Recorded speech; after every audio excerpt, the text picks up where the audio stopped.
This video was inspired by an article I read a couple weeks ago on Mother Jones News, which I will reference, but I also want to elaborate where I think that article fell short.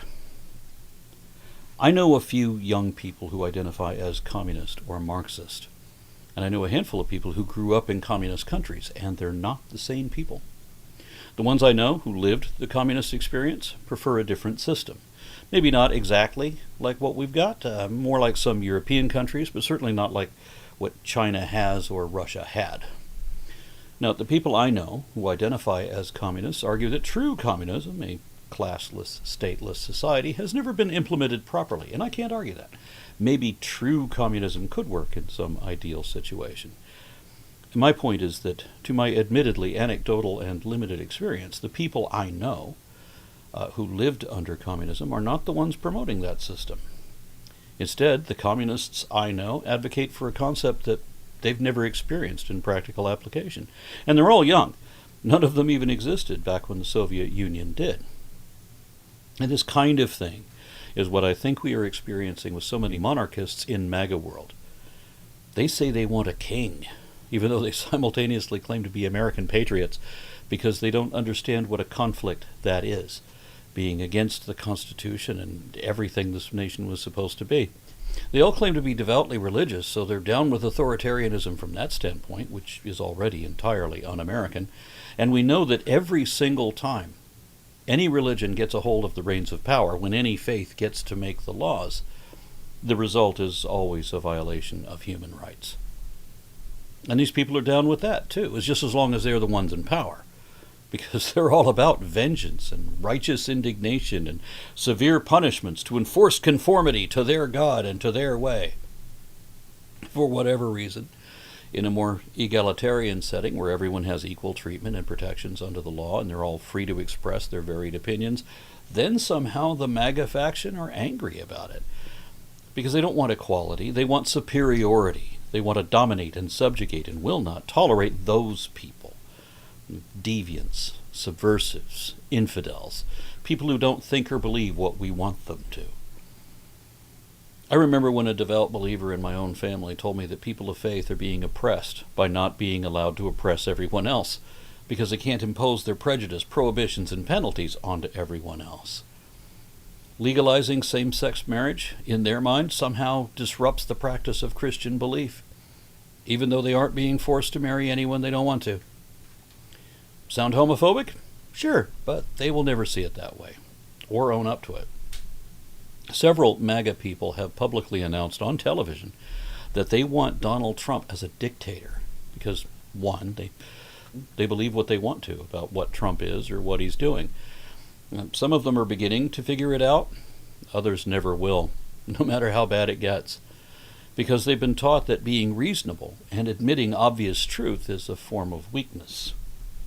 And two, they've never lived under a dictator, so they don't know what they're setting themselves up for, especially given the despot that they're enabling and empowering now. They have a concept that was fed to them since childhood by their religion, where it is noble to bow and show honor to a king, which is probably not appropriate for any king, not a real king, least of all this one, mad tyrant that he already is. But all of these people who now say they want a monarchy grew up in a functional, democratic, constitutional, federal republic. Yep. Maybe they've been to Sweden or to the UK and thought, oh, they have a king, and that's not so bad. But they've never had to endure an actual monarchy like the American colonists did. At least part of this video was inspired by my frustration in not getting through to MAGA believers. And no matter how well supported the evidence anyone presents is, they cling to this cult of personality without question, like believers often are praised to do in the Bible. If they want to believe that the Founding Fathers intended the U.S. to be a Christian nation, it won't matter how many historical quotes to the contrary you dig up. Unlike today's Christian nationalists, the Founding Fathers of these United States knew what it was like to live under an unbridled monarch, one with impunity and immunity, just like the Republican majority in Congress have stupidly allowed and the Supreme Court have formally granted to Trump, the man who would be king. The founders of this nation saw monarchy as so egregious that they wrote a Dear John letter to King George complaining about his many abuses. And if you don't mind, I'd like to go over it because for a one-page document, it's a pretty good read. As you listen to this, you get a good impression of how the best educated and most reasonable thinkers of their time sincerely felt about the monarchy they were subjected to. The unanimous Declaration of the 13 United States of America. When in the course of human events it becomes necessary for one people to dissolve the political bands which have connected them with another, and to assume among the powers of the earth the separate and equal station to which the laws of nature and of nature's God entitle them, a decent respect to the opinions of mankind requires that they should declare the causes which impel them to the separation. We hold these truths to be self-evident, that all men are created equal, that they are endowed by their Creator with certain unalienable rights, and that among these are life, liberty, and the pursuit of happiness. That to secure these rights, governments are instituted among men, deriving their just powers from the consent of the governed. That when any government becomes destructive to these ends, it is the right of the people to alter or to abolish it, and to institute new government, laying its foundation on such principles and organizing its powers in such form as to them shall seem most likely to affect their safety and happiness. Prudence, indeed, will dictate that governments long established should not be changed for light and transient causes, and accordingly all experience hath shown that mankind are more disposed to suffer while evils are sufferable than to right themselves by abolishing the forms to which they are accustomed. But when a long train of abuses and usurpations, pursuing invariably the same object, evinces a design to reduce them under absolute despotism, it is their right, it is their duty, to throw off such government and to provide new guards for their future security. Such has been the patient sufferance of these colonies, and such is now the necessity which constrains them to alter their former systems of government.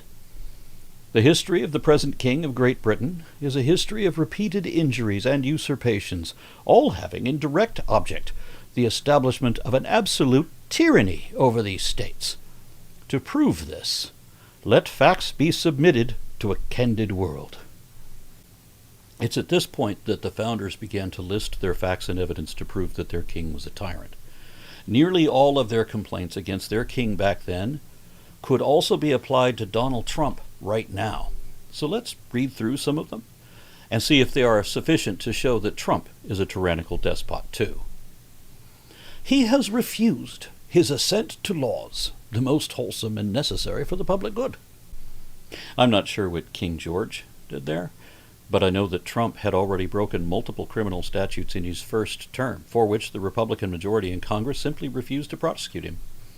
Since then, he has been charged in 4 different criminal cases with 91 other felonies and was convicted of 34 of them so far, though most of them had to be dismissed because he ran out the clock long enough to get reelected, where it became pointless to even try him anymore. What with the Department of Justice refusing to prosecute a sitting president, and the Supreme Court stupidly granting him immunity, and consequently, Trump has simply ignored the law and flagrantly contradicts the Constitution. The Mother Jones article notes that Trump paid no heed to the War Powers Resolution when he launched a military attack on Iran. He illegally impounded funds approved by Congress. He has misinterpreted the International Emergency Economic Powers Act and the Alien Enemies Act of 1798 to claim powers not afforded to the president. Legal experts have said that Trump's firing of inspectors general and commissioners of the independent government commissions is illegal. His Musk-led Doge attempts to utterly destroy the federal government broke myriad laws, especially those concerning the privacy of personal data. But Trump doesn't even have to pretend as if he cares about that anymore. Because, as I thought should have been obvious to everyone for a long time, Trump is an amoral career criminal, an ignorant, dim-witted, money-laundering crime boss. Even Jeffrey Epstein reportedly thought of Trump as a crook. Epstein said that Trump was a horrible human being who doesn't know anything and who tries to gain your trust and then do bad things, even to his best friends and their wives. It would be hard to elect a more stereotypical mob boss than what Trump is. He has forbidden his governors to pass laws of immediate and pressing importance unless suspended in their operation till his assent should be obtained. And, when so suspended, he has utterly neglected to attend to them. Mother Jones notes that Trump's Medicaid cutting, deficit busting, billionaire enriching, tax and spending mega bill tried to prevent state legislatures from passing specific laws with a provision that would ban states from enacting measures to regulate AI for the next 10 years. Trump also threatened to withhold federal funds from the state of Maine if it did not ban transgender girls from participating in women's sports, which, according to Governor Janet Mills, would entail the state violating state law. To that, I should add that during the Biden administration, Congress rallied around a bipartisan bill that would have corrected the issue of illegal immigration over our southern borders. But Trump didn't want to solve this problem. He needed it to still be a problem while he was running for president, so that he could frighten his white donors with the threat of scary brown people coming to eat their pets. And Trump would assure them that he alone can fix it. And Trump doesn't solve problems. He only creates them. But he keeps his supporters fearful and full of righteous indignation, especially at the indignity of certain other people having rights equal to their own. He has refused to pass other laws for the accommodation of large districts of people unless those people would relinquish the right of representation in the legislature, a right inestimable to them and formidable to tyrants only. The Mother Jones article notes here that Trump threatened to deny disaster relief to California if it did not abandon its legislative independence and change its water policies to Trump's liking. Trump also threatened to cut off federal funding to New York City should Democrat Zohan Mamdani win the mayoral race and enact laws or policies that Trump opposes. I should add that it doesn't stop there, because Trump also tried to deny funding and accreditation to Harvard University in an attempt to keep foreign students out of the country. So it's not about whether they're here legally, it's about whether they're here at all. He has called together legislative bodies at places unusual, uncomfortable, and distant from their depository of their public records for the sole purpose of fatiguing them into compliance with his measures.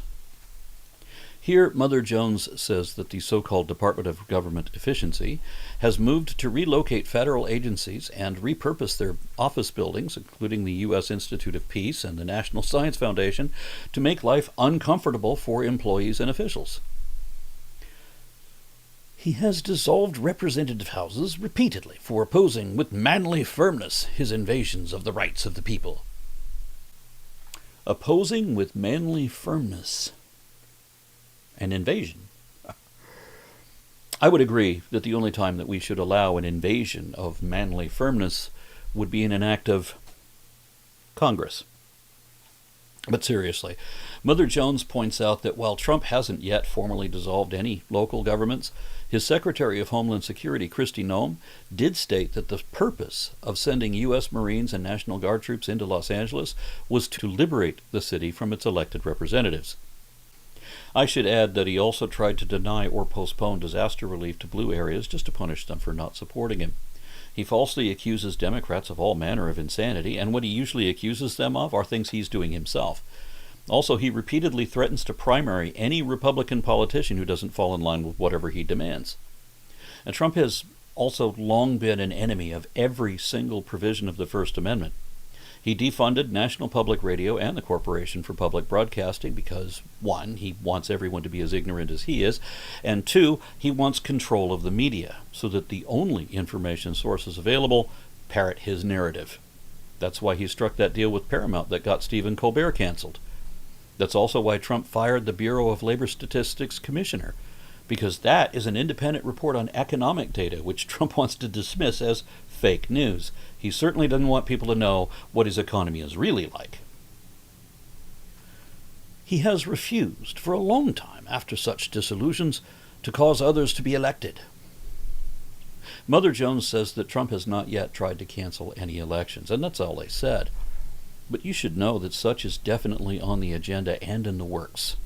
In one of many examples of Trump and MAGA Republicans flagrantly ignoring the law, Miami, Florida's City Commission tried to cancel their upcoming elections, to postpone them until 2026, to give another year to their term-limited Republicans who cannot run again. During the 2024 election, Donald Trump also famously urged his Christian followers to vote for him for what he promised would be the last time. If you want to save America, get your friends, get your family, get everyone you know, and vote. Vote early, vote absentee, vote on election day. I don't care how, but you have to get out and vote. And again, Christians, get out and vote just this time. You won't have to do it anymore. 4 more years, you know what? It'll be fixed, it'll be fine. You won't have to vote anymore, my beautiful Christians. I love you, Christians. I'm a Christian. I love you. Get out. You got to get out and vote.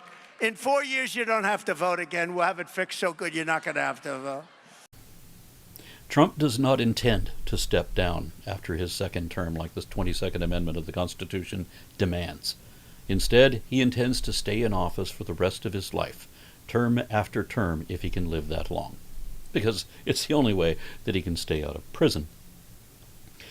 We know that MAGA Republicans are doing all they can to rig the 2026 midterms, because if Democrats get a majority in Congress, they will immediately impeach Trump for a third time, and this time remove him from office and prosecute him criminally, which honestly may be our only hope at saving our constitutional republic and our democracy to still have elections anymore.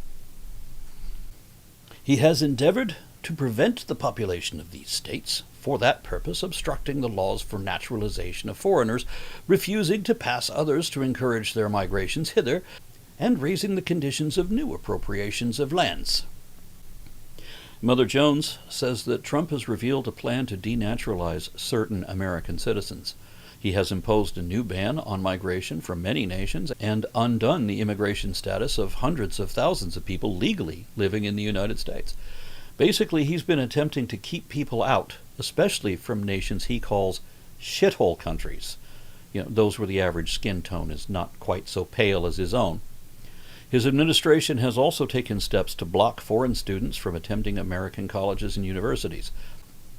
We can also say that Trump does not have the constitutional power to revoke birthright citizenship guaranteed by the 14th Amendment to the Constitution, though he has tried to do it.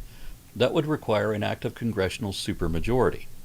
Trump has shown flagrant disregard for the constitutional separation of powers, seeking to minimize those powers while granting more to himself, just like his hero Putin did to the Russian Federation. He has obstructed the administration of justice by refusing his assent to laws for establishing judiciary powers.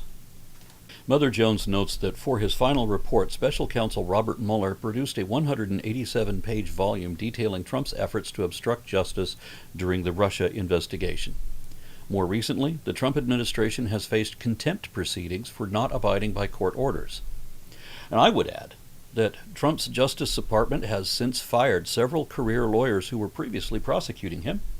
And according to Trump's former lawyer, Rudy Giuliani, Trump fired FBI Director James Comey out of fear of being investigated. He has made judges dependent on his will alone for the tenure of their offices and the amount and payment of their salaries. Mother Jones said that those who serve Trump's will are more likely to be nominated to the federal bench. But I should add that Trump put the Supreme Court in his pocket by positioning 3 justices there. In addition to that, he appointed 56 judges to appellate courts, 177 to district courts, 3 to courts of international trade, and 26 more judges to Article I courts. It's also important to note that Trump publicly slanders every judge who rules against him, which is most of them, even among the ones he appointed. He has erected a multitude of new offices and sent hither swarms of officers to harass our people and eat out their substance. We can't really count Space Force. But Mother Jones said we should talk about the many destructive foibles of Elon Musk's Department of Government Efficiency and the new turbo-powered Immigration and Customs Enforcement Agency, both of which have wreaked havoc on our systems by deliberate design and have been immeasurably destructive to the personal lives of everyone affected by either. He has kept among us, in times of peace, standing armies without the consent of our legislatures. Trump ordered Marines and National Guard troops into Los Angeles when there was no war or insurrection, without the consent of the state legislature and over the objection of the governor and local officials. And it's important to understand why he did that, too. Trump wants the news to reflect how blue parts of the country are supposedly violent, criminal, and prone to riots. So he tried to start a riot, and it didn't work.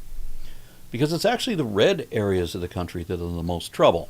And the vast majority of our domestic terrorists are religious right white Christian Trump supporters. He has affected to render the military independent of and superior to the civil power. Trump has not yet removed the military from civilian and congressional oversight, but he recently floated invoking the Insurrection Act, which would give him power to deploy troops within the United States for the purpose of law enforcement.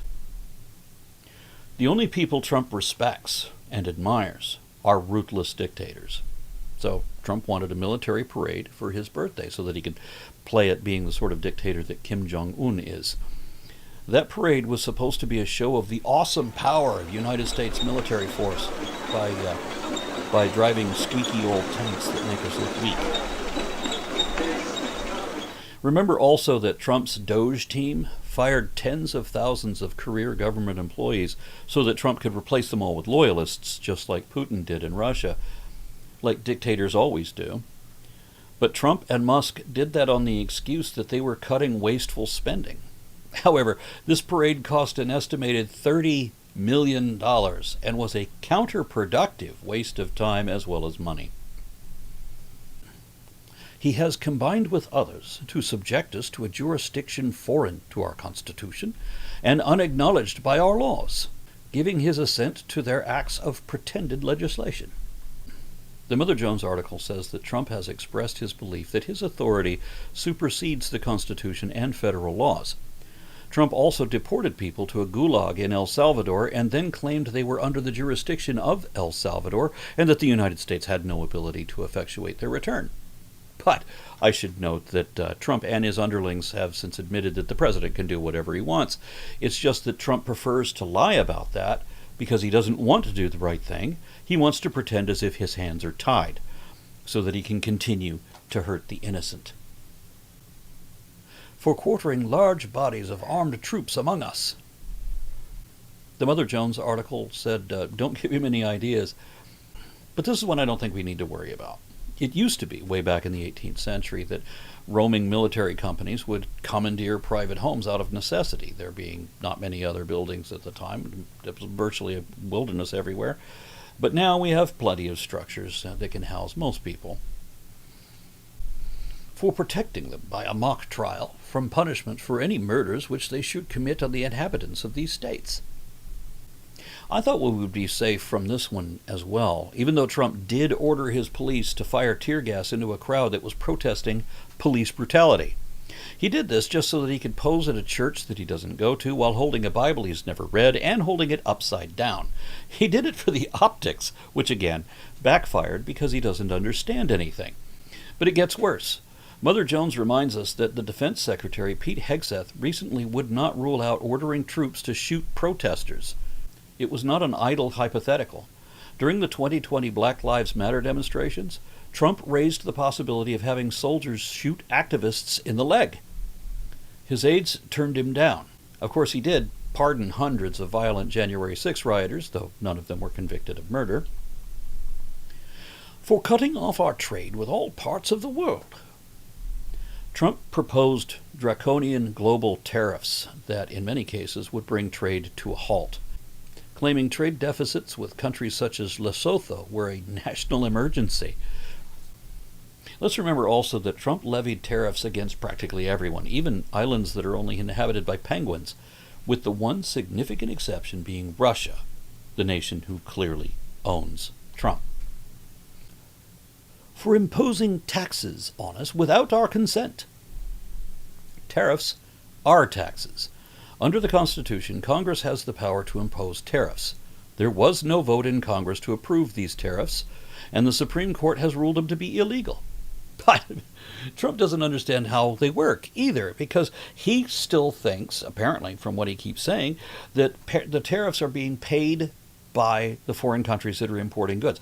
He doesn't understand, or his followers don't understand, still, that we're the ones that have to pay. So he just raised the price on everything, on his own followers, without any explanation to them. He tried to pass the buck, but we're going to be paying it. We will know better. And Trump also brags that, giving tax breaks that would only benefit the super rich. His earlier tax breaks were meant to give the impression that they would benefit little people too, but only slightly and only early on. Once they mature, then the working class would have to carry the tax burden that would have and should have gone to the billionaires. For depriving us, in many cases, of the benefits of trial by jury. The Trump administration has rounded up Venezuelan migrants and sent them to an infamous Salvadorian prison without affording them due process or court hearings. Beyond that, the majority of the people arrested by ICE in Los Angeles, and since then, more than 2/3 of them, in fact, have no criminal convictions. Many only have traffic violations. Yet they were arrested anyway, illegally, and many of them are being forced into concentration camps like Alligator Auschwitz in Florida. For transporting us beyond seas to be tried for pretended offenses. Trump has transported people to other nations without due process, where they don't receive trials for either real or pretended offenses. Deportees sent to the notorious Secot prison in El Salvador were locked up without trials. But if you need an example of a pretended offense, remember that Kilmar Abrego Garcia was accused of being in a gang called MS-13. This accusation was made without sufficient evidence. So Trump invented some. Typed letters on a photo that were meant to look like a tattoo on the illegally arrested and deported prisoner's hand. Then Trump lied about it, saying that these typed letters were tattoos and that it proved that Garcia was a gangster. For abolishing the free system of English laws in a neighboring province, establishing therein an arbitrary government, and enlarging its boundaries so as to render it at once an example and fit instrument for introducing the same absolute rule into these colonies. This was a reference to the Quebec Act of 1774, which extended Quebec's border southward into a territory claimed by American colonies and established an appointed council, instead of an elected body, to govern Quebec, which freaked out colonists who saw this as a prelude to King George III imposing a similar form of government on the colonies. And Trump has done something of the reverse. He told Canada he doesn't recognize the U.S.-Canada border and has said that he might use economic force to annex Canada, threatening the United States' second largest trading partner and most loyal ally. The result of that is that there were Canadians genuinely worried that the United States was going to try and invade. He made a similar threat against Greenland, and by extension their parent country Denmark, all because our president is an incompetent convict with no concept of diplomacy, history, or anything. For taking away our charters, abolishing our most valuable laws, and altering fundamentally the forms of our government. Trump has eviscerated or tried to eviscerate the Clean Air Act, the Clean Water Act, the Civil Rights Act, the Voting Rights Act, the Americans with Disabilities Act, the Affordable Care Act, and the Inflation Reduction Act. He has undermined the independence of the Justice Department. He has attacked the judiciary. With the complicity of one political party, he has neutered the legislative branch. But there's much more that Mother Jones didn't mention. One of the first things Trump did as president was to overturn the recommendation of the Army Corps of Engineers to force construction on a dangerous pipeline through the Sioux Nation that was protested heavily in the months prior. No one was surprised when that pipeline ruptured repeatedly, pumping hundreds of thousands of gallons of crude oil into the only available water supply.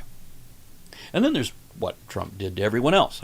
Trans people used to be able to serve in the military, gay people used to be able to get married, and women used to have a constitutional right to bodily autonomy. Not anymore. We are all losing our rights, and that's just begun. We're going to be losing a lot more. And now, for example, gender affirmation, even if backed by medical data, can be treated as a felony for suspending our own legislatures and declaring themselves invested with power to legislate for us in all cases whatsoever. Mother Jones said that Trump has yet to suspend Congress because he hasn't needed to. And they're right, because while the founders of this government built in so many safety features, nearly all of that has been disabled by the very people entrusted to restrain this president. instead capitulating to his commands, even at their own peril, as in the case of the Supreme Court, for example.